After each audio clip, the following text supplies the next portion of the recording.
The Trump administration is attempting to create a low-wage workforce, and they're using public education to do it. If you pay attention to the rhetoric of most of the people associated with Donald Trump, one thing that they are hell-bent on getting is a labor force that they can control.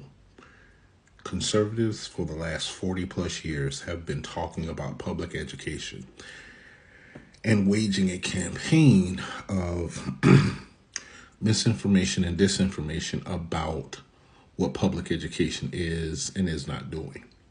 Unfortunately, that campaign has been successful, and 5 years ago, right at the beginning of the pandemic, there was an uptick in that campaign where you began to see the term woke and CRT make it into the American lexicon. What that did was it accelerated the attacks on public ed, which had already been weakened because conservative politicians had been saying for decades that public education was indoctrinating students.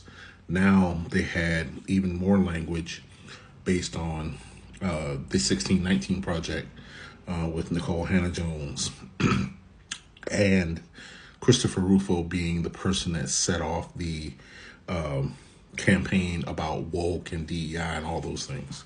And I'm saying this to say that what you're seeing right now with public education is very much so coordinated, even beyond the Heritage Foundation.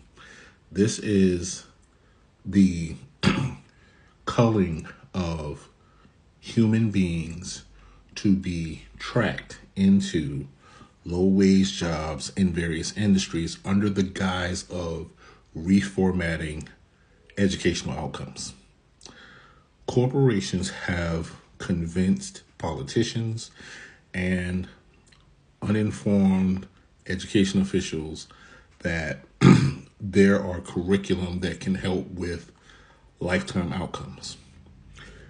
And because the campaign to vilify and demonize public school teachers and public schools has been so successful, public education was left vulnerable.